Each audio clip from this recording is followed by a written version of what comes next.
This is my passion. I love ride and race motorcycle. Et bonjour, bonsoir à tous et bienvenue dans ce nouvel épisode de la boîte à clapper, le podcast préféré de ton pilote préféré. On est de retour pour vous jouer un mauvais tour et surtout décortiquer et analyser l'actualité et les courses MotoGP. On sort d'un week-end de Grand Prix, Moto 3, Moto 2 et MotoGP, donc il se fallait qu'on en parle. Pour ce faire, l'équipe n'est pas au complet, mais ça va quand même le faire. Monsieur Yvan, comment ça va?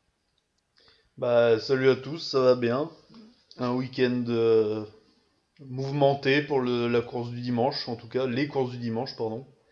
Donc, hâte de décortiquer ça.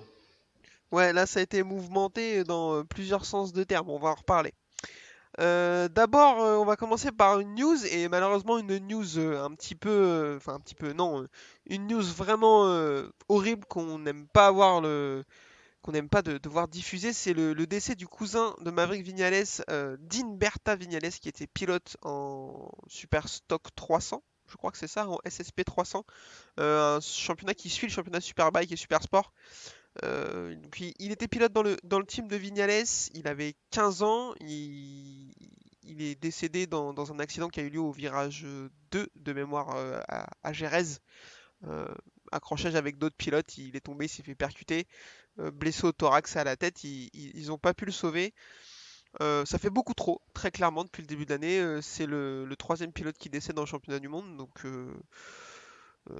déjà un c'est trop, là 3 on n'en parle même pas. Vignales, lui, a été, comme on peut l'imaginer, très touché par la nouvelle. Il sait pas, alors il a fait le déplacement jusqu'au Texas, mais finalement, une fois arrivé là-bas, il s'est dit qu'il ne se sentait pas de courir, ce à quoi on peut difficilement émettre une critique. Quand il t'arrive ce genre de choses, la moto, le sport et même ton activité principale passe au second plan. Voilà, écoute, pas grand-chose à dire à part qu'on envoie de la force à ceux qui ont été touchés de près par ça.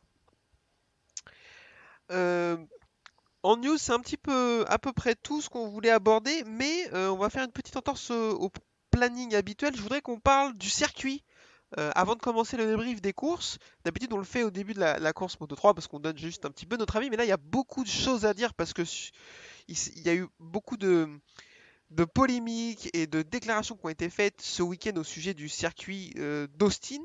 Donc d'abord, on va donner notre avis dessus et après, on va essayer de revenir sur l'état dans lequel il est et ce qu'en disent les pilotes. Donc je te pose la question, qu'est-ce qu'on pense de ce circuit? Il est bien pour les horaires, mais c'est tout. C'est du coup, il y a des courses le soir, c'est bien. Sinon, voilà, c'est à peu près tout. Parce que le tracé en lui-même, en fait, si j'ai bien compris, c'est plein de petits bouts de circuit qui sont sympas dans le monde, mais mis ensemble, ça marche pas. Voilà. Ouais, c'est exactement Donc, ça. voilà. Et en plus, ils sont pas capables de faire un sol plat, quoi. Il y avait des bosses, enfin, c'était dangereux, quoi. Juste pour ça, déjà. Donc, le revêtement est pourri, quoi. Ouais, ouais, bah alors, moi, ça fait des jours et des jours que je défèque dessus sur les réseaux sociaux. Je déteste ce circuit, c'est un enfer. C'est un Ouais. enfer de chez un enfer. Il fait 25 km de long. Ils mettent 2 heures à faire un tour, ça m'en fout. Déjà, premièrement. Comme tu le dis, les bouts de circuit, alors le début, ça fait penser à Suzuka ou à Silverstone. Au bout, le double droite, là, à la fin, le triple droite, il fait un peu penser à Misano. Mais Non, mais il y a. il y a un bout de Hockenheim, un bout du S Senna de Interlagos, un moment. D'après On l'a pas, Wikipédia, hein, donc, on l'a pas vu. Ah non, mais. Enfin, moi, il me fait pas rêver. Alors, en voiture, pourquoi pas?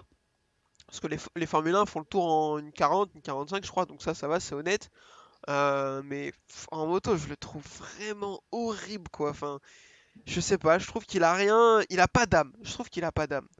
Le seul truc que je trouve cool sur ce tracé, c'est le premier freinage au bout de la côte. oui, Euh, oui. ça c'est vraiment impressionnant. Surtout, apparemment, sur place, la montée, elle est colossale. Il y a plus de 30 mètres de dénivelé entre le point le plus haut et le point le plus beau, ce qui est énorme. Mm. Donc ça, c'est cool. Tout le reste, c'est acheté. Et comme tu le disais, il y a 10 ans, vraisemblablement, Kevin Schwantz et ses potes complètement arrachés suite à une soirée bien trop arrosée ont dessiné cette chose sur une nappe de restaurant. Et il y a un mec qui s'est dit, on va le faire ici, parce qu'il est bien, alors on va le faire là, il y a de la place. Ils ont dit, mais Jean-Michel, c'est un marécage, ça va bouger dessous de ta gueule, c'est pas grave, on s'en bat les couilles. Donc il y a des mecs, ils se sont dit, on va faire un circuit automobile sur un putain de marécage et ça va bien se passer. Ben spoiler alerte, il est dans le même état que Brno qui a pas été resurfacé depuis le 19e siècle. Ouais, en plus, je pense qu'ils ont un peu plus d'argent que la République tchèque, quoi. Donc, ils peuvent le refaire, quoi. Mais bon. Il y a Loris Bass sur les réseaux sociaux qui dit ah là là, s'il savait seulement que c'est le plus beau revêtement de tous les États-Unis. Ouais, enfin en même temps, vu à la vitesse où ça va, le championnat américain de Superbike, on s'en bat les couilles que ce soit des boss. Hein. Enfin, tu vois, les boss ils les sentent Ah, pas, à mon avis, tu vois. il avait rien demandé, bah ouais. Je l'aime bien, hein, mais enfin, ça sert à rien. Bref, c'était pour la punch, ça me fait plaisir. Du coup, les pilotes ont pas mal critiqué, tous, parce que si c'était que ceux qui critiquent habituellement, on se serait dit ouais, c'est bon, enfin voilà, arrêtez de parler. Mais ils ont tous critiqué, même Quartararo, qui pourtant est pas vraiment du genre à se plaindre, j'ai l'impression, a dit que vraiment c'était une blague, que c'était inadmissible et dangereux. Les virages 2 et 10, c'était vraiment un enfer, des virages qui passent vite en plus. Ça bougeait énormément. On a vu des pilotes se faire secouer. J'ai une image en tête de Mm. Mir. C'est pas juste la moto qui bouge et ça guidonne. La moto, il rebondit dessus, il maîtrise plus rien, quoi. Donc c'était vraiment compliqué. Je te pose la question, est-ce que pour toi c'était trop dangereux et est-ce que les pilotes auraient dû peut-être essayer de, de boycotter la course? Ah ouais, là, je suis pas forcément pour ces choses-là d'habitude. Enfin, c'est rare quand même que la question se pose hein, à ce niveau-là, Ouais. mais là, ouais, c'est vrai que là quand même tous les pilotes ils se plaignent. Bon, à part ouais, Marquez, il a rien dit lui, non? Lui Ah, ça allait quoi. ouais, je crois qu'il a dit que c'était quand même un peu abusé. J'ai plus mais il me Hmm. semble avoir entendu que même lui était un peu mitigé sur le dossier, quoi. Bah, ouais, je pense qu'ils auraient peut-être pu ouais, faire quelque chose, quoi. Ouais, je sais pas, alors, annuler la course, de toute façon, il y avait que ça à faire, hein. Tu peux pas se resurfacer en une nuit, mais. Non, mais les Enfin, pilotes ont demandé une course plus courte et la Dorna a refusé. Ça, je trouve ça invraisemblable. ah ouais, mais après, c'est une question de droit télé, je pense. Tu sais, Mm. ils achètent des créneaux, je sais pas comment ça marche, mais euh, la télé paye pour 1 heure de course ou 45 minutes, et voilà, quoi. Donc il faut qu'il y ait 45 minutes de spectacle, quoi. Donc, Ouais, ouais. après, même Miller, qui est plutôt du genre à rouler un peu quelles que soient les conditions, a dit que là vraiment c'était abusé. Comme on en a parlé au début de cet épisode, il y a 3 pilotes qui sont décédés cette année et récemment. À un moment donné, enfin, il faut faire les choses pour pas que ça se reproduise. Enfin, je comprends pas que on attende qu'il y ait un truc qui est de nouveau quelque chose de très grave pour qu'une décision soit prise, quoi. Alors ils ont dit oui, bah, vous inquiétez pas, l'année prochaine les virages 2 et 10 vont être surfacés. Ouais, mais le problème c'est que s'il faut surfacer tous les 2 ans, moi je m'en fous, hein, c'est pas mon portefeuille, hein, mais c'est un enfer, quoi. Ouais, ils peuvent retourner à Laguna Seca, hein, c'était bien aussi, hein. Bah franchement, alors après, à une époque, j'avais oublié, ils en ont parlé ça. En 2013, s'il te plaît, ils sont allés 3 fois aux États-Unis, pas compris, pour aller à Austin, Laguna Seca et Indianapolis. Alors Oh. Indianapolis, c'était encore pire. Ah ouais, il est pourri celui-là, ouais. Il est pourri, il y a 4 bitumes différents. Il y a un moment, quand il passe sur le banking, il y a 50 centimètres, La des, brique. c'est des briques, sans déconner, mais enfin, je trouve ça invraisemblable. Bon, Bah, donc c'est un ça, gros c'est. marché, quoi, hein. Enfin, même pas, parce qu'il n'y a pas grand monde dans les tribunes, donc en fait. Non, et puis en plus, il n'y a pas de pilote américain, à part en Moto 2, Bobir, mais il est pas, même s'il a fait une belle course là, Hmm. il est pas en train de jouer le titre. Enfin, moi je comprends pas trop. euh, je sais pas. Après, il faut pas que le championnat du monde devienne un championnat d'Espagne. On a pas mal critiqué Hmm. ça aussi, je suis d'accord. Mais s'il n'y a pas de circuit, il n'y a pas de circuit. Enfin, Ah moi j'en ai bah pas, ouais, ouais. Hmm. à part Laguna Seca, mais on sait que les problèmes sont tout autres, ils sont d'infrastructure et d'accès qui empêchent le MotoGP d'aller là-bas. Je vois pas d'autres circuits qui pourraient, euh, qui pourraient remplacer Austin. En plus, effectivement, comme le disait Baz, tout ce qui est Road Atlanta, Road America, Sonoma et tout, c'est dans des états pitoyables. Les Américains, ils en ont rien à cirer. Donc, ouais, arrêtez d'y aller aux États-Unis. Moi, je pense que c'est la meilleure solution. Je suis assez d'accord. Je te propose qu'on enchaîne avec le débrief des courses, parce qu'il y a beaucoup de choses à dire malgré le peu de spectacle qu'on a eu sur deux des trois courses. Mais on va en reparler. C'est parti pour la Moto 3.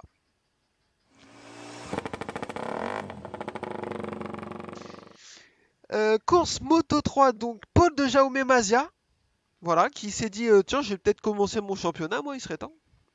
Mais avant, il s'est passé quelque chose pendant les essais, c'est la chute de Sergio Garcia dans le virage 10. Oh là là, le virage qui est bosselé. Est-ce que c'est Comme lié par hasard. On ne sait pas, étonnant. Et il va se faire très très mal. Alors, il a eu. Comment ça s'est passé? Voilà, il a chuté, il a tapé le mur en plastique. Enfin, en plastique, il a été tapé le mur. Et il s'est fait un hématome à un rein. Donc, il a été déclaré unfit pour la course. Bah, déjà, heureusement, quand tu te fais mal à un organe vital, j'espère que tu peux pas courir. À un moment donné, s'il vous plaît.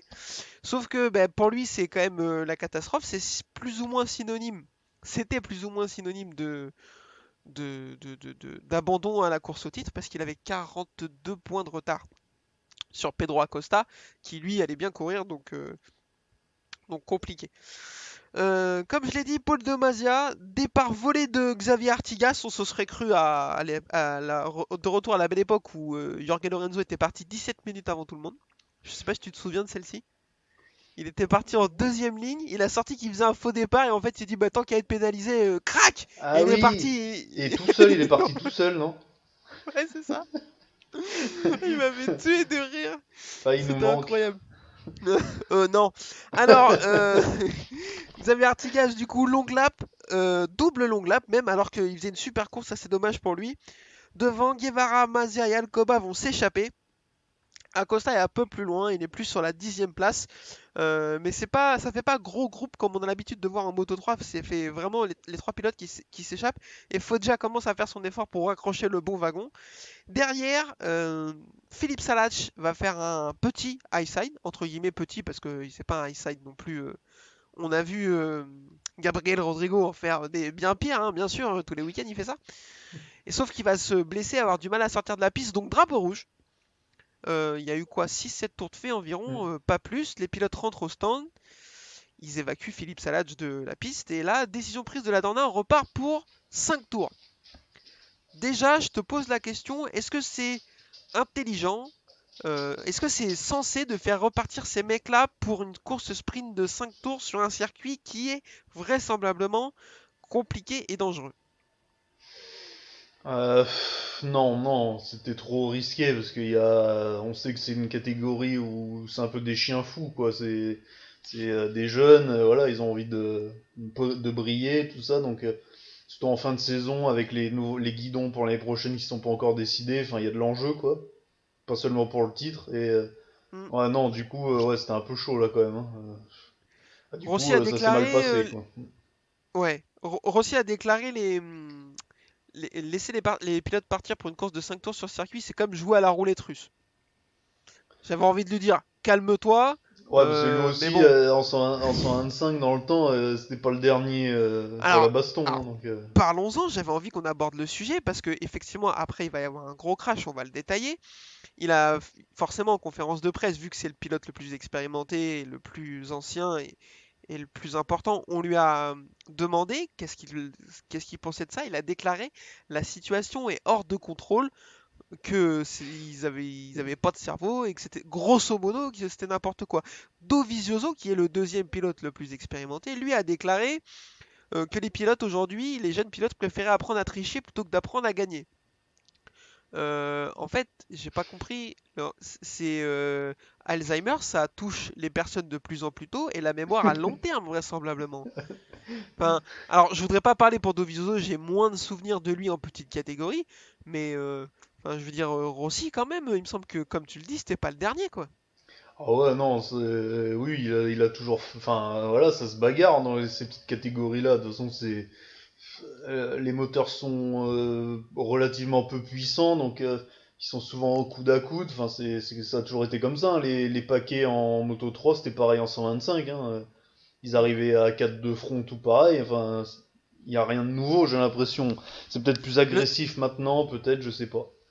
Ouais, moi je trouve que la différence principale qu'il y a, enfin il y a deux différences. Effectivement, le niveau d'agressivité il est peut-être un peu plus élevé, mais on oublie quand même. Enfin, j'aimerais bien revoir des courses. Peut-être que le temps altère un peu notre perception qu'on avait de ces courses à l'époque, puis on était jeunes en plus.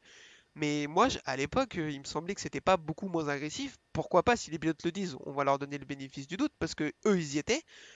Par contre, il y a un truc effectivement qui va être le problème de ce restart, que je n'ai pas le souvenir d'avoir vu ça avant, c'est les changements de ligne en pleine ligne droite qu'ils font de manière violente, tu sais, comme l'a fait Hmm. Denis Onju, quoi. Ouais, ça, ouais, ça. Alors après, il y a eu des crashs dans les lignes droites aussi, hein, dans le temps. En Mm. 250, il y en a eu. Simoncelli et Bautista, une fois, ils l'avaient shooté en pleine ligne droite au Mugello, là, une année. Ah ouais, je me souviens Enfin, pas. après, voilà, il y en a déjà eu, quoi. Mais ouais, c'est vrai que ça, c'est. Je sais pas si c'est nouveau. Peut-être qu'ils s'entraînent différemment. Peut-être qu'ils se sentent plus protégés que l'airbag aussi. Enfin, je sais pas. Il y a peut-être. Ah, c'est possible. Je sais pas, hein, là. C'est possible.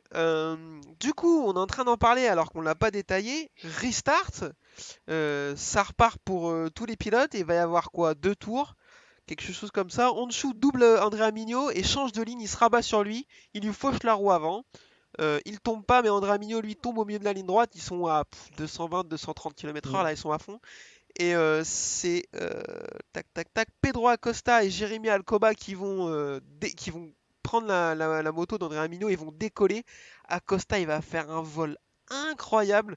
Il va aller finir sa glissade dans le rail. Alors heureusement, on a dit que c'était un défaut avant, mais là ça a été un avantage. La piste est aussi large que le Texas complètement, hein, donc forcément, quand il a été touché le rail, il avait moins de vitesse déjà. Là, franchement, je sais pas ce que t'en penses, mais j'ai eu giga peur. Ah bah, c'est les pires chutes, quoi. En ligne droite, comme ça, ils sont tous à regarder à 1 mètre devant eux. Tu sais, ils ont le mec de devant, ils ont aucune. Ouais. Bah, ce qu'il faut pas faire en voiture, quoi, coller le gars de devant. Et du coup, bah, t'as pas le temps de freiner, d'éviter, puis tu peux pas faire une manœuvre d'évitement à 230, quoi. Donc là, c'est le pire scénario, quoi. Donc, on a eu vraiment de la chance que, ouais, c'est un miracle, quoi. Mm. Ouais, non, mais là, le mot que tu as choisi est le bon, c'est un miracle. Les pilotes vont se relever, ça va, ils vont se rentrer. Pas de grosses blessures vraisemblablement. On est 24 heures après et on n'a toujours pas eu l'info, donc on part du principe que c'est le cas.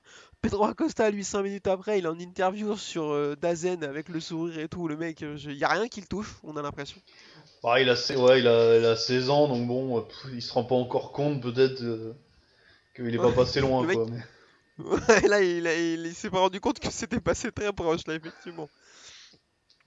Du coup, faut reprendre une décision pour la Dorna. Euh, qui va ressortir un point de règlement obscur que je ne connais pas et que je ne connaissais pas, que je ne connais toujours pas et que je ne veux pas connaître, hein, c'est beaucoup trop compliqué, on n'a pas le temps, et va arrêter le classement de la course au classement au premier drapeau rouge. Donc C'est après, logique. bah, alors c'est pas très logique, enfin c'est un peu bizarre comme décision. Faut leur reconnaître que c'est des circonstances un peu compliquées. Alors, Oui. il y a eu 18 drapeaux rouges, 7 pilotes. Il y en a deux qui sont tombés en panne à un demi-tour du deuxième drapeau rouge. Comment on fait? C'est un peu compliqué pour prendre une décision. Donc ils ont choisi de faire ça. Ça donne une victoire de Izan Guevara qui peut les remercier parce qu'il était tombé en panne le tour d'avant. Le tour d'avant l'accident, il tombe en panne. Donc il peut vraiment les remercier devant Denis Foggia qui va faire l'opération du week-end. Enfin du week-end non, mais de la catégorie Moto 3. Et John McPhee qui lui doit avoir un seum interstellaire parce qu'il était parti pour tous les satelliser. J'ai l'impression qu'il était le seul à être reparti sur la deuxième course avec des pneus neufs. Jaume Mazia 4ème, Denis Onju va venir 5ème, mais on va reparler, il va prendre un gros tarif. Jérémy Alcoba 6ème, Darren Binder 7ème, Pedro Acosta 8ème, Tatsuki Suzuki 9ème et Andrea Mino 10ème. Lorenzo Felon a aussi lui sans doute un peu le seum, il termine 16ème. Parlons de la sanction qui a été infligée à Denis Onju qui se verra rester dans son stand pour les 2 prochaines courses, c'est-à-dire Misano et Portimao. Je te pose la question, d'après toi, est-ce que c'est mérité? Alors j'ai regardé la vidéo sous plusieurs angles. C'est- Et ouais, il change de direction, ça d'accord, hein, ça on va pas le nier, mais ouais, je trouve il a pas voulu, je pense pas qu'il ait voulu faire ça, faire tomber quelqu'un en pleine ligne droite, quoi, en tout cas. Le geste Non. était pas méchant, quoi, mais bon, les conséquences, voilà. Donc avec l'accident du cousin de Vignales et du Pasquier aussi en début de saison, à mon avis, là, la Dorna, ils veulent marquer le coup, c'est ce qu'il faut faire, comme leur retirer des places au départ, c'est ça, les faire Mm. partir dernier ou des stands, bah ça change pas forcément grand chose du coup. Donc ça calme pas, quoi, on va dire. Donc faut vraiment, ouais, je pense que c'était le mieux à faire, quoi.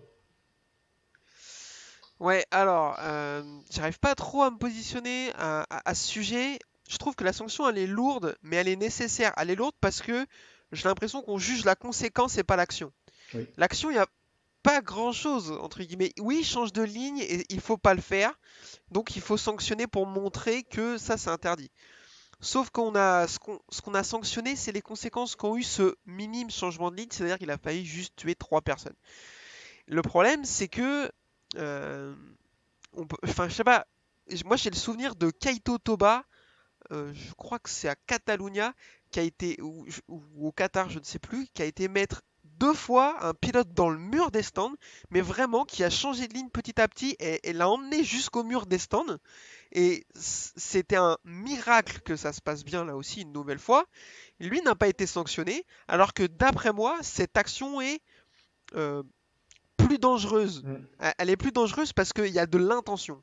Et là, effectivement, Anju, il fait un mouvement dangereux, il change de ligne et il faut pas le faire. Mais, mais ça se passe à des vitesses folles où des mecs sont proches les uns des autres. C'est quand même compliqué, quoi. Alors, ils ont bien fait de le sanctionner parce que ça montre à tout le monde que maintenant ça suffit, il faut arrêter les conneries. Mais j'ai l'impression qu'on a vu largement, largement pire il y a pas si longtemps que ça pour des mecs qui n'ont pas été sanctionnés parce que ça n'a eu aucune conséquence. Mais c'est pas parce que ce sont des gestes qui n'ont eu aucune conséquence qu'ils étaient moins dangereux. Mm. Je sais pas si j'ai été très Si, clair, si, c'est un peu le bazar dans ma tête.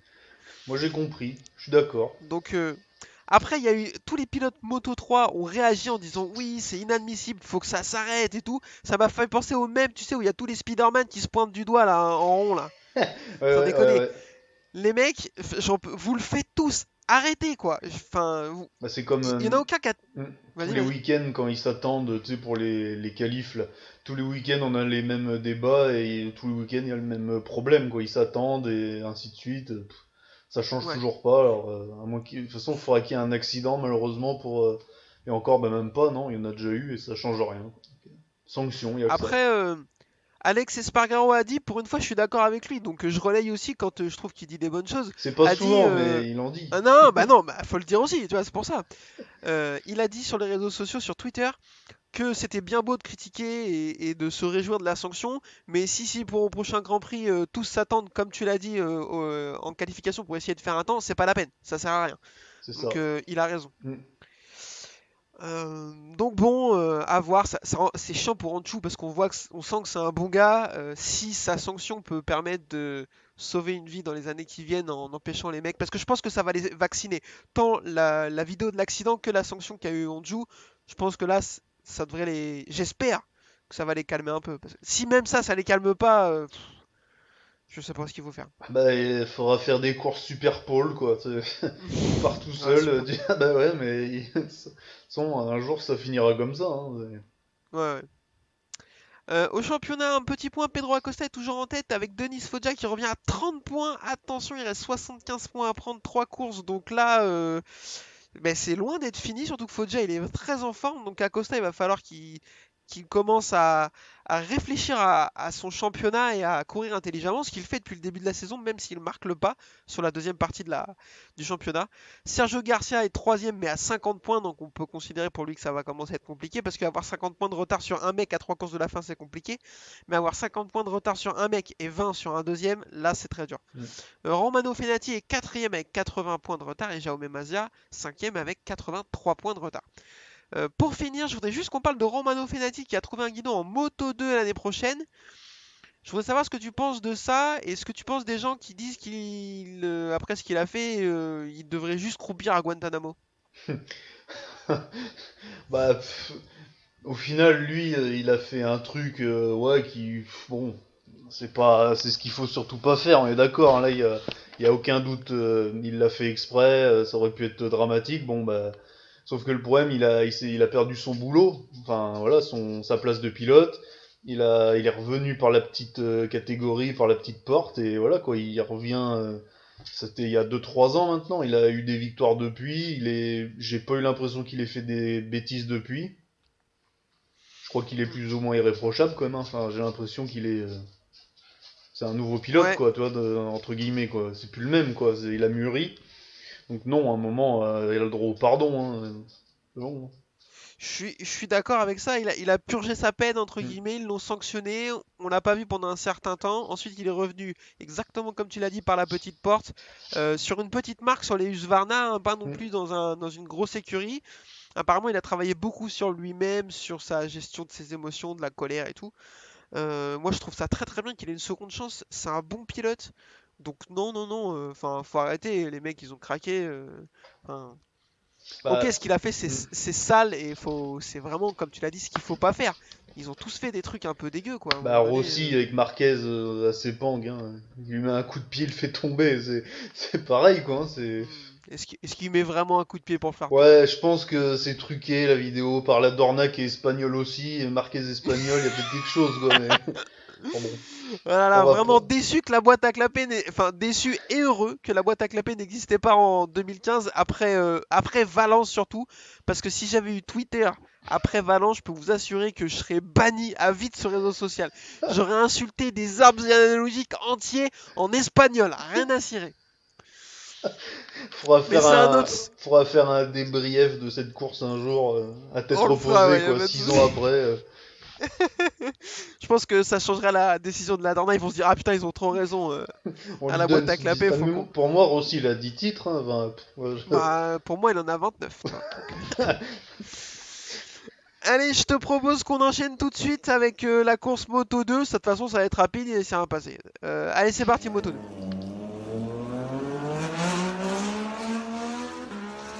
Paul de Fernandez, comme d'habitude, le mec toujours très très fort, hein. Sur un tour, il me fait un peu penser, c'est facile de le dire, hein, j'ai pas été chercher la comparaison très très loin, mais Bagnaia, je trouve qu'il y a quelque chose entre les deux, des similitudes.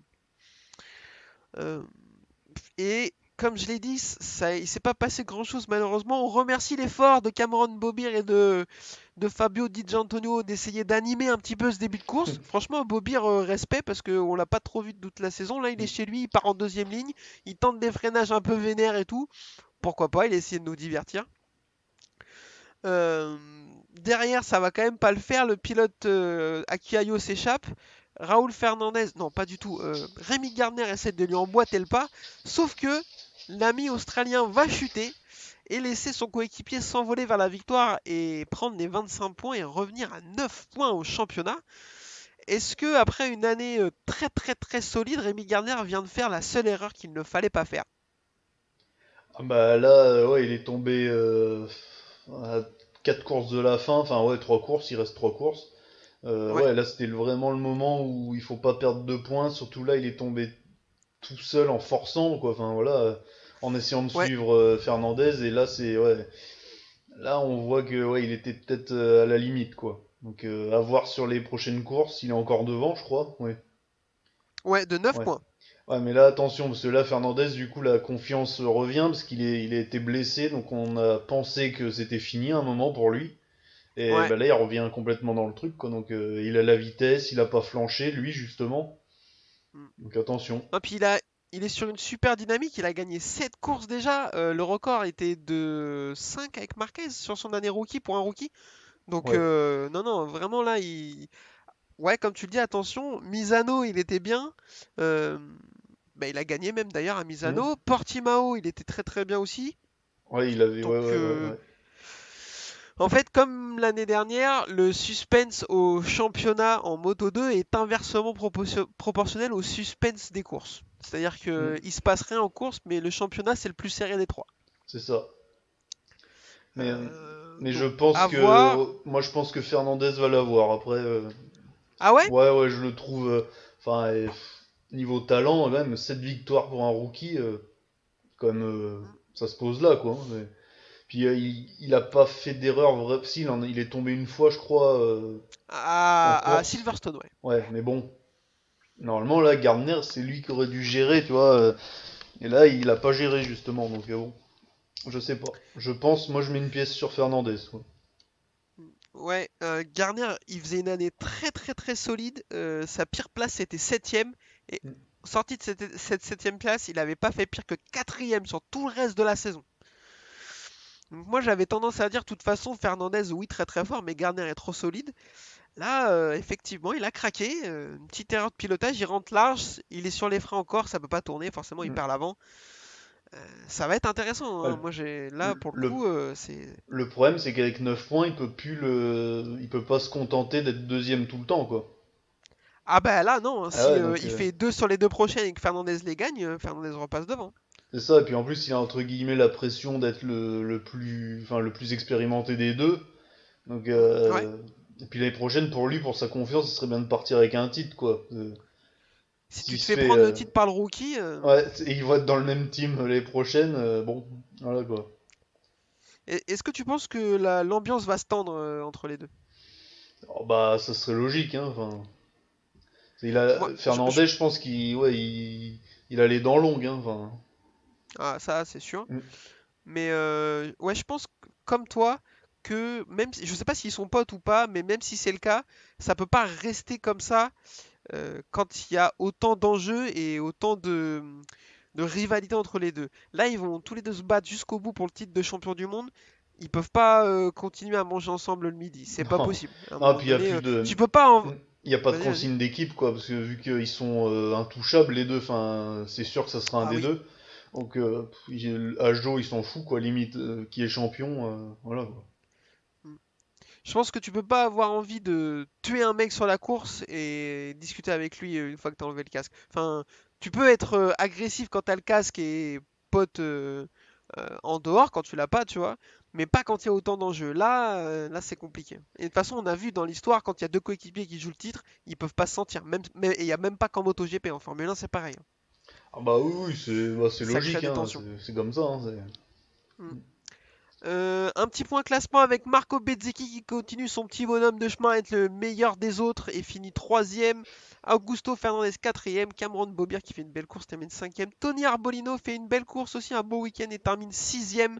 Ayogura septième. Xavier Viré huitième. Marcos Ramirez neuvième et Jake Dixon 10e. Canet 11e, Navarro 12, Corsi 13, Ben Snyder 14, Sam Chantra 15. Tetsuta Nagashima était là, lui, pour remplacer Lorenzo Dalla Porta. Et au championnat, comme on l'a dit, Rémi Gardner toujours en tête, mais avec plus que 9 points d'avance sur Raoul Fernandez. Marco Bezzecchi est déjà bien trop long avec 65 points de retard. Et Sam Lowe est quatrième à 131 points. Putain, il a pris une branlée.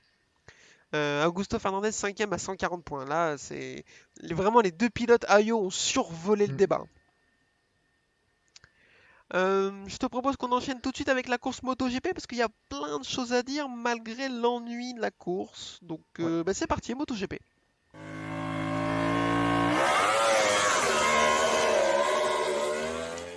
Alors, MotoGP, Paul de Pecco Bagnaia, mais bon, bah, ça comme on l'a dit, c'est comme Raoul Fernandez en Moto 2, je prendrais assez peu de risques à le dire que c'est lui tous les week-ends. De toute façon, c'est un coup Bagnaia, un coup Quartaro, un coup Bagnaia, un coup Quartaro. Mais c'est bien, moi, il y a bagarre, quoi. Super départ de Marc Marquez qui part 3ème, Quartaro partait 6 et Zarco part. Non, Quartaro partait 2 et Zarco partait 6. Marc Marquez va faire un super départ et il va s'échapper. Ils vont pas réussir à le revoir de la course. Chute de Nakagami derrière, qui faisait Oh,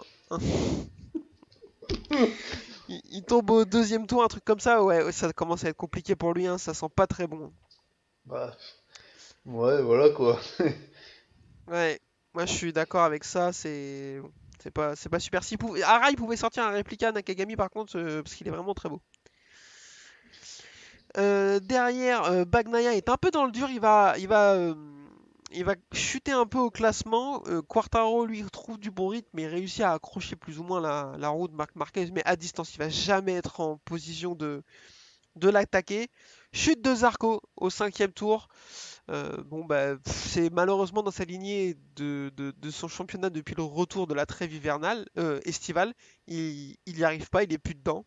Je pense que pour lui maintenant, tout ce qu'il attend, c'est que le championnat s'arrête. Là, faut qu'il retrouve confiance sur la moto et Mm. qu'on reparte sur de nouvelles bases. Je sais pas ce que t'en penses. Ouais, après j'ai lu qu'il était sur Insta ou je sais plus, il disait qu'en gros il est tombé au moment où il commençait à prendre du rythme. Donc c'est Ouais, c'est dommage. ce qu'il a dit sur les réseaux sociaux, ouais, avant que les réseaux sociaux ne tombent en panne. Oui, voilà. Non, mais ouais. Là c'est un peu, ouais, il est dans le dur quoi. Mais bon après il est déjà allé très loin, il est déjà tombé bien bas avec KTM, donc bon je pense qu'il y reviendra. Il y a pas de, je m'inquiète pas plus que ça. Ouais, je suis assez d'accord avec toi. Mentalement, il a déjà montré par le passé qu'il avait la force nécessaire pour rebondir, donc il n'y a pas trop de soucis. Moi, il y a un autre truc qui m'inquiète assez sévèrement pour lui, c'est Enea Bastianini. Parce que, science-fiction time, on part du principe que de toute façon, Francisco Bagnaia, lui, va rester sur une Ducati officielle. Jack Miller, attention à lui parce que les résultats sont quand même pas ceux que peuvent attendre Mm. Ducati. Jorge Martin, vu la saison qu'il est en train de faire, pourrait légitimement prétendre à ce guidon en 2023.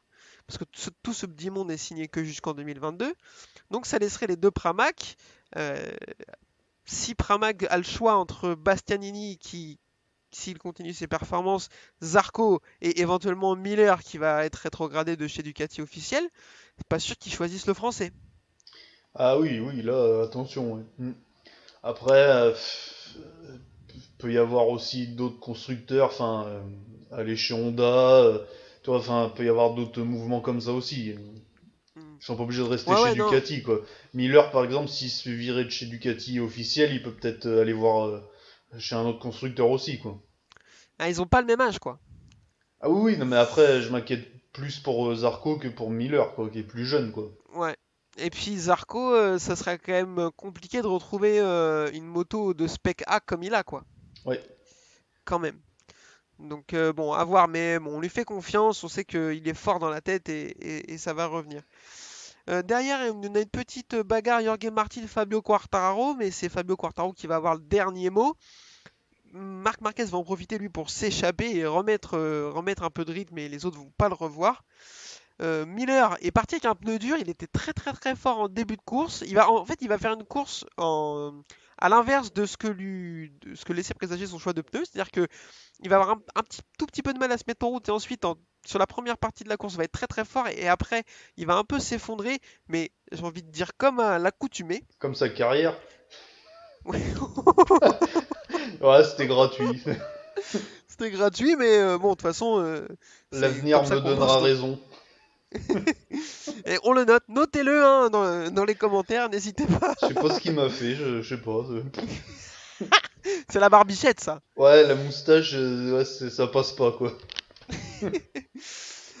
Bagnaia, lui, qui avait chuté un peu au classement, commence à retrouver du rythme et va redoubler un petit peu tout le monde. Les pilotes Suzuki qui étaient bien, c'est-à-dire Mir, je crois pas qu'il l'ait doublé, mais Rins, il va repasser Rins. Il va repasser Jack Miller, on va en reparler.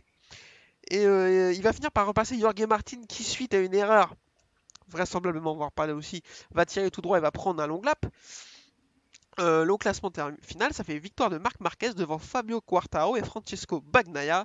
Alex Rins termine 4ème, Jorge Martin 5ème, Enea Bastianini termine 6ème en partant 16ème.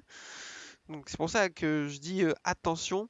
Jack Miller terminé 7ème, Johan Mir 8ème, Brad Binder 9ème et Paul Espargaro 10ème. Alors il y a beaucoup de choses à dire. Malgré la physionomie de la course, on va revenir sur ce qui fait polémique depuis hier pour rien, à mon avis. Et là je fais des guillemets avec mes doigts, vous le voyez pas, mais je fais des guillemets. Ces consignes de course de Ducati. Je vais me permettre de commencer, cher ami. Alors, déjà, faut arrêter d'être naïf. C'est pas un sport individuel. C'est un sport d'équipe. enfin, c'est pas du foot, hein, me faites pas dire ce que je suis pas en train de dire, mais ce n'est pas juste un sport individuel. À un moment donné, des consignes d'équipe, c'est normal qu'il y en ait quand il y a autant d'enjeux et autant d'argent et de prestige sur la table. Moi, dans des situations comme ils sont en train de le vivre, avec un pilote pour Ducati qui joue le titre, alors quand tu as 4 pilotes qui sont toujours bien placés dans le top 10, je vois pas dans quel monde tu ne donnes pas de consigne d'équipe à tes pilotes pour qu'ils aident celui qui joue le titre face à l'autre qui est vraisemblablement intouchable. Déjà, ça c'est dit. Sur cette course, je suis désolé, je sais pas ce que tu en penses, mais moi, je suis pas vraiment sûr d'avoir vu des consignes d'équipe.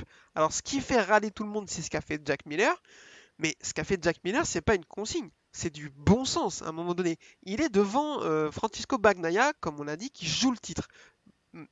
Jack Miller ne le joue plus, mathématiquement, il est out. Il est pas noté que Bagnaia a plus de rythme que lui. À ce moment-là de la course, il y a entre 3 et 5 dixièmes de mieux autour. Il remonte, il remonte, il remonte. À un moment donné, il voit Bagnaia plus 0, il sait qu'il est dans son échappement. Je pense pas que Daligna ait besoin de prendre le téléphone pour lui dire dans l'intercom, frérot, écarte-toi. C'est juste du bon sens, c'est son coéquipier, il joue le titre, il est plus rapide que lui, il va pas lui faire perdre du temps et lui risquer la chute en lui fermant la porte comme un damné à tous les virages. Et enfin, Hmm. je sais pas, moi je comprends pas ça. C'est juste normal en fait ce qu'a fait Jack Miller. Qu'est-ce que t'en penses? Bah, pour moi, c'est normal parce qu'en plus, s'il y avait pas de consigne, Bagnaia pourrait mal le prendre, entre guillemets, ça pourrait mettre aussi une mauvaise ambiance dans l'équipe, Ouais, entre les deux pilotes, et puis c'est un sport d'équipe hein, aussi. Hein. Donc, il y a un championnat constructeur aussi, chez Ducati, je pense qu'ils sont bien placés, j'ai pas les chiffres en tête, mais bon, ils visent moi, ça moi non plus. aussi. Donc non, non, moi ça me choque pas. Hein, après, il y a des gens, ils vont dire ouais, c'est la beauté du sport, ouais, mais c'est pas eux qui mettent l'argent. Hein, donc voilà, hein. Bah oui. À un moment, Non mais en plus, enfin là sur le coup, j'ai même pas eu l'impression qu'il y ait eu une consigne particulière parce que Miller, enfin Bagnaia allait plus vite, il est remonté sur Miller, Miller il s'est dit ok, je vais pas lui faire perdre du temps ou risquer quoi que ce soit, je m'écarte et alors j'ai vu un mec un gars sur les réseaux sociaux que je connaissais pas qui dit Miller a offert la troisième place à Pecco Bagnaia.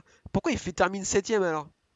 S'il l'a offert, pourquoi il l'a pas laissé ouais, passer et il est resté dans son échappement pour finir quatrième? Je comprends pas, tu il vois. est, il est très Enfin, gentil, il laisse passer tout le monde après. Allez, c'est ma tournée. Hop, Mi- Miller, il offre la troisième place, mais en terminant en septième, lui. Le mec est chaud, quoi. Tu vois. Ouais, non mais ouais, ouais. Et en plus, je suis persuadé que tous les gens qui râlent, si c'était la situation inverse, si dans 2 ans, l'année prochaine, il y a la même situation, et que Morbidelli laisse passer Quartaro pour qu'il récupère des points ou qu'il gagne de Mm. l'avance sur Bagnaia, je pense que ces gens, on ne les entendra pas. Oui, bah oui, oui, oui, il y a ça aussi, oui, oui. Non, puis bon, après, Donc, moi ça me choque pas, hein, c'est le sport, à un moment, il y a. Martin, s'il fait pas ça, il sait que son contrat sera pas renouvelé. Enfin voilà, c'est un ouais. échange de. Ça change rien au championnat pour les deux autres, Miller et Martin. Ça peut aider Bagnaia, voilà. Donc à un moment, faut être Mm. intelligent aussi, quoi. Ouais, je suis 100% d'accord. C'est assez dommage qu'Adrien soit pas là parce que lui, il a tout pété dans sa maison, il a tout brûlé et il voulait aller faire la poix de Didi Danilia parce qu'il trouvait que c'était scandaleux.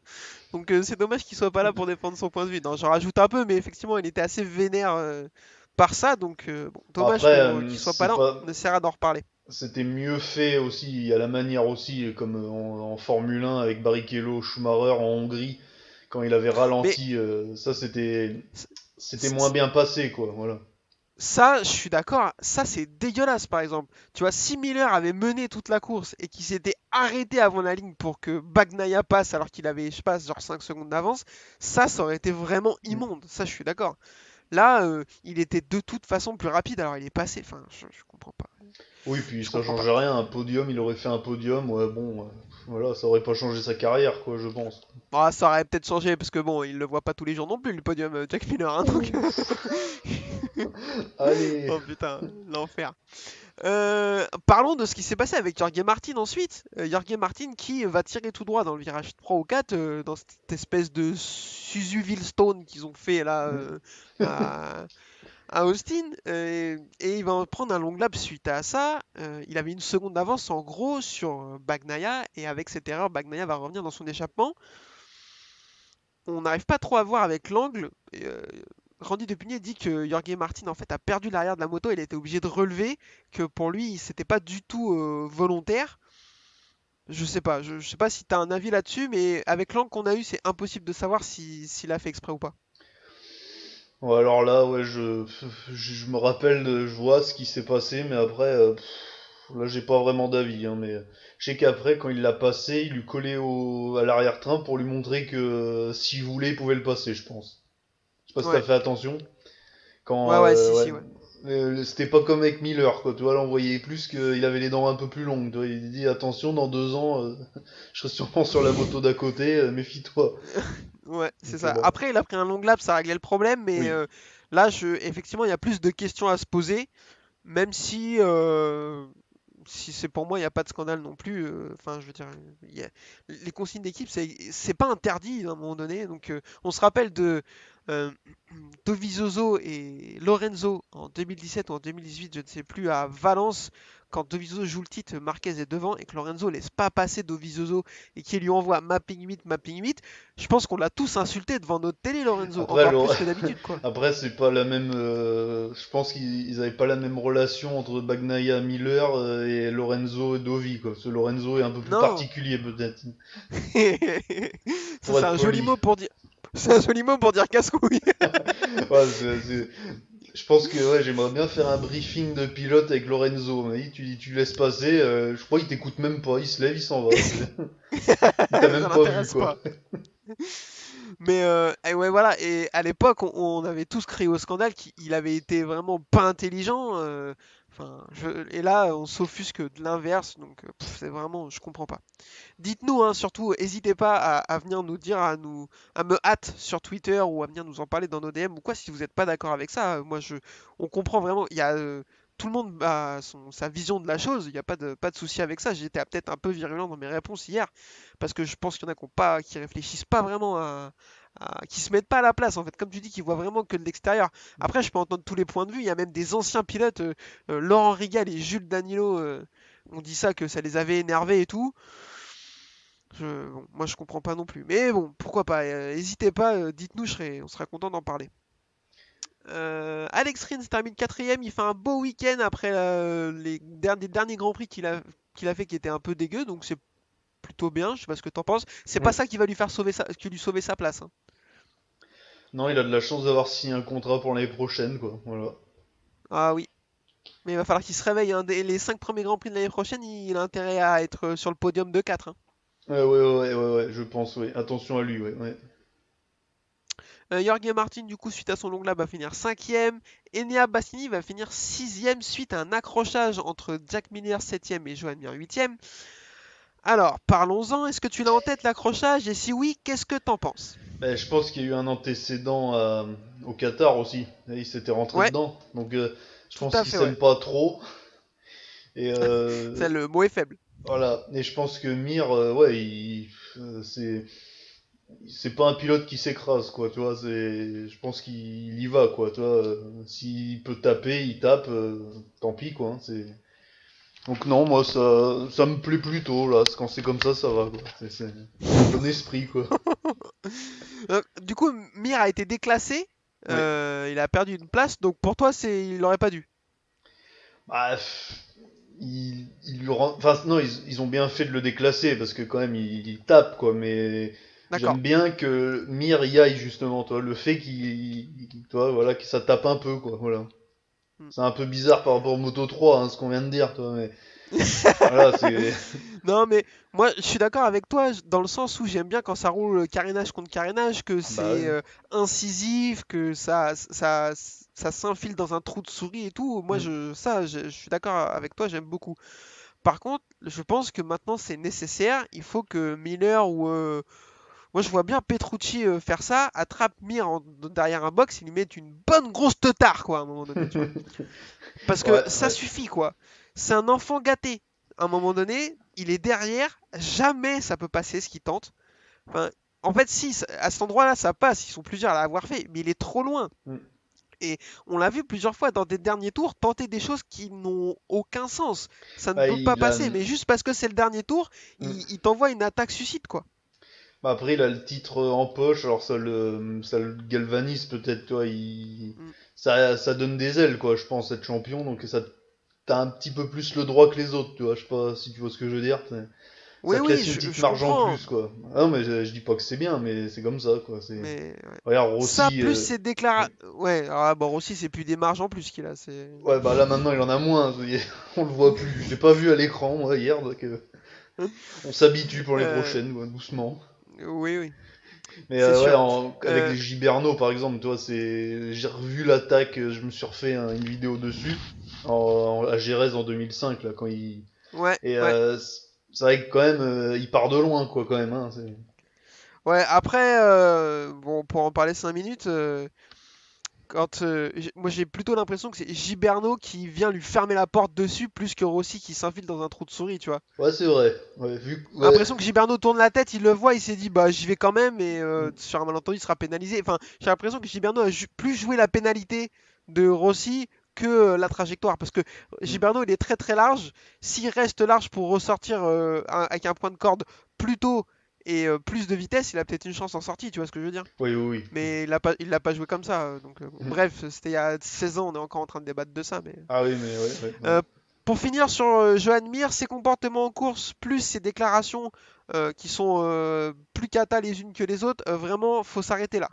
Là, je te dis, il faut que. Je vois bien Petrucci avoir les couilles de faire ça. Le problème, c'est qu'il se croise pas trop en course, hein, vu que Petrucci, Ah, il puis roule les plus avec prochaines, les Quena. il risque pas de le croiser, à part si Schmir fait le Dakar, j'y crois pas trop. Ouais, ouais, là, il faudrait vraiment le secouer un peu, le faire redescendre un peu. Brad Binder 9ème, bon, bah, c'est du Brad Binder quoi. Un coup c'est bien, un coup c'est très très bien. Bon, la 9ème c'est pas cata, mais c'est pas là qu'on l'attend non plus. Paul Espargaro 10ème, quand on voit où finit son coéquipier, je pense que ça doit lui faire mal. Il prend 20 secondes hein, par son coéquipier quand même, Il hein. a sa place, peut-être. Après, après, euh, ouais, enfin bon, 20 secondes par le coéquipier ça fait mal. Quand le coéquipier c'est Marc Marquez, c'est peut-être à pondérer aussi. Ouais, ouais, parce que là, quand même, on oublie quand même qui c'est, qu'on l'a un peu oublié vite, quand même, Marquez. Enfin, toi, Ouais, un an bah là qu'il est ça va pas de loin. là, ouais, c'est vrai que là, on voit que, bon, quand il est bien, quand la piste lui convient, bon, voilà, hein, il est On quand va même sur reparler une. après de Marc Marquez, parce que Mm. c'est vrai qu'on est passé un peu vite. On va parler de Marquez et de Quartaro. Donc Oliveira, 11ème, qui retrouve un peu des couleurs après son enchaînement dramatique des dernières courses. Alex Marquez, 12ème, bon, c'est plus ou moins sa place, j'ai l'impression. Dovizioso fait une très belle course, il termine 13ème, je sais pas ce que t'en penses. Mm, c'est bien. Il est devant Il a des... Morbidelli, ça m'inquiète. Ah, surtout avec une il a vieille des... moto, quoi. Il a un R6 de 99, là, bridé en 106 chevaux en plus, donc c'est chaud, quoi. Il a déclaré quand on voit ce que fait Quartaro avec la moto, on sent qu'il y a une belle marge de progression. Frérot, tu fais comme tu veux, mais je serais toi, j'éviterais prendre Quartaro comme un référentiel. Ouais, ouais, ouais, Parce que, calme-toi quand même, ouais, ouais. Ton heure de gloire est euh, passée, c'est bon, voilà. Ouais. ouais, c'est ça. Luca Marini 14ème devant son grand frère Rossi 15ème qui prend un point et je serais pas loin de me satisfaire de ça, c'est un enfer. Lequena 16ème, Nakagami 17ème qui en tombant parvient à terminer devant Petrucci et Morbidelli. Ah ouais, mais ouais, Euh, Petrucci, là, il est dans le Dakar, là, plutôt, là. Lui les boss, là, il s'entraînait, quoi. Il se Ouais, mettait bah, il debout. était bien. Il se mettait debout dans les boss, lui. Attends, mais c'est pire que ça. Nakagami, il finit devant Morbidelli. Il lui met 14 secondes, hein. Ah ouais, mais là, mais enfin, ils l'ont greffé un genou de mouton, ou quoi. Enfin, il y a un problème, là. Il est plus Bon, là, là. après, physiquement, c'était très très dur la course. Apparemment, lui, il revient Mm. de courses qui sont qu'il a raté. Donc, bon, à mettre en perspective aussi, physiquement, il n'y est pas encore, hein. Donc, il faut lui laisser un peu de temps. Mm.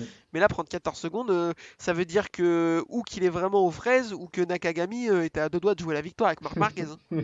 J'ai pas vu le rythme de Nakagami, mais c'est énorme.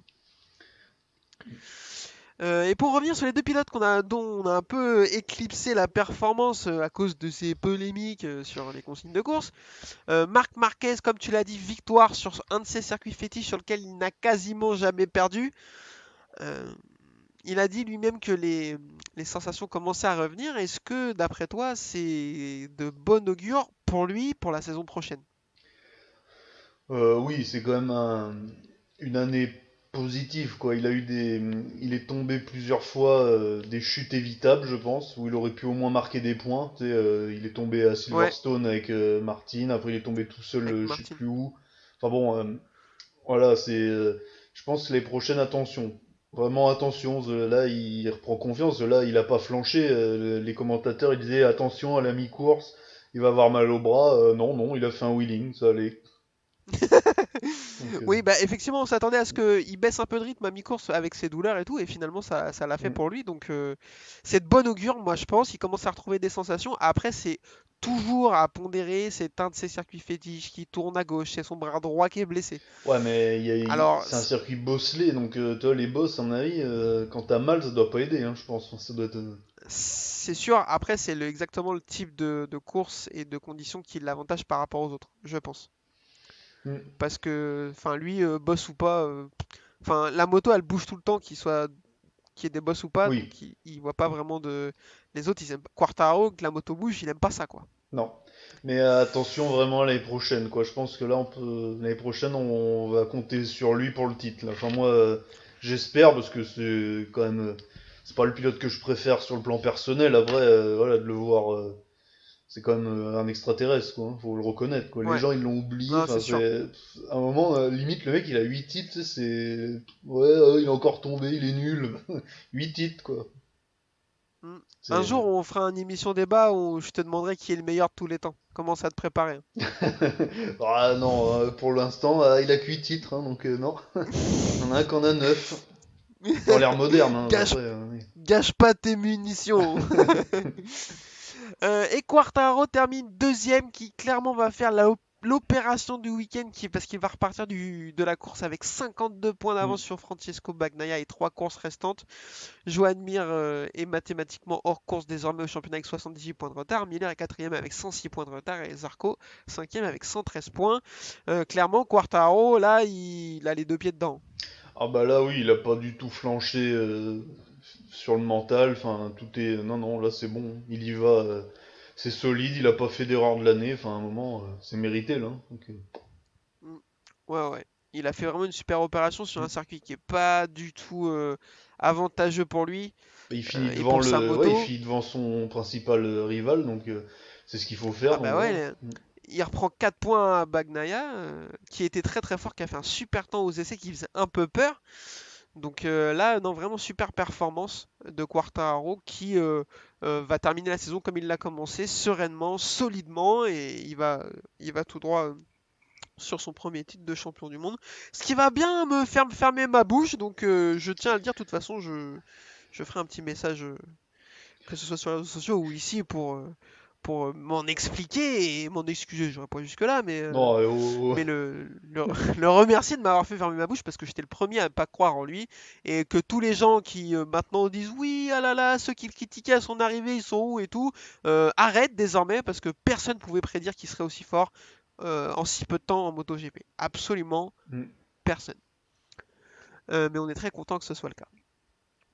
Je te propose qu'on termine par un petit pronostic. Prochaine course à Misano. Oh non, Euh, je- pas Misano, hein. Ah, j'en ai marre. J'ai l'impression qu'on revient en arrière, on régresse là. Deux questions, donne-moi un. Alors, déjà, donne-moi un vainqueur. Oh bah, Bagnaia, allez, ouais, ouais. Bagnaia, ok. Parce que bon, ça a bien Euh, marché la dernière fois, donc ouais. d'accord. Moi, je vais dire Quartaro. Je pense qu'il va gagner et il va sécuriser le titre. Il va pas attendre Portimao, je pense. Deuxième question. Est-ce que tu penses que pour son dernier Grand Prix à domicile, Rossi aura une livrée particulière? Est-ce que tu penses qu'elle sera belle? Il aura sûrement une livrée particulière et si c'est comme toutes les dernières qu'il avait, non, ça sera pas beau. Ça va J'ai être... vu un, Ils ont plus un d'idées, ça prototype. fait 45 ans qu'il est là. Drudy, c'est son petit-fils maintenant, c'est même plus lui, il est à la retraite, quoi. J'ai vu un prototype de moto Petronas aux couleurs, tu sais, un peu mélange NAS 3 Euro Aprilia 250. Là, franchement, si s'il a une moto comme ça, je vais avoir un orgasme. Ça C'est peut être, beaucoup trop beau. ça peut être sympa, ouais, ouais. Mais bon, attention, ça peut être très moche aussi. Ouais. Bon, la seule chose dont on est sûr, c'est qu'il n'y aura pas écrit NAS 3 Euro sur le côté de la moto. Ah bah non, non. Mais une chose est sûre, on le verra sûrement pas à l'écran beaucoup, quoi, malheureusement. Euh, D'ailleurs, parenthèse, t'as déjà goûté de la NAS 3 Euro, on est d'accord que c'est dégueulasse. Bah, c'est de la bière basique, hein. C'est voilà, hein, c'est des trucs qui, c'est comme chez nous, Cronenbourg, c'est 64, hein. C'est pas voilà, hein. C'est de la pisse d'âne. Alors, eh ben écoutez, pour cet épisode, je pense que c'est pas mal. On a fait plus ou moins le tour. Euh, je vous remercie de nous avoir écoutés. Je te remercie, Yvan, d'avoir été là pour cet épisode. On fait la bise à Adrien qui nous écoutera sans doute. On vous invite pour nous écouter comme d'habitude, pour nous écouter Spotify, Deezer, Apple Podcast et YouTube, et pour nous suivre, le groupe Facebook, le Narchidi MotoGP, et la page Twitter, la boîte à clapper. N'hésitez pas à nous dire que vous trouvez que les consignes de course c'est un scandale, et que vous trouvez que la Nastro Azuro est un nectar dont tout le monde devrait se délecter. N'hésitez pas à venir nous dire ça, il n'y a pas de problème, on est très content. Et on vous donne rendez-vous dans 2 ou 3 semaines, je ne sais pas si c'est dans 2 ou 3 Je semaines. crois que c'est J'ai 3. lu les deux. Je crois que c'est 3 aussi. Mais écoute, ça nous fait un petit peu de vacances avant le dernier triple header Misano, Portimao et Valence. Merci beaucoup et bonne soirée, à bientôt. À bientôt. Bisous.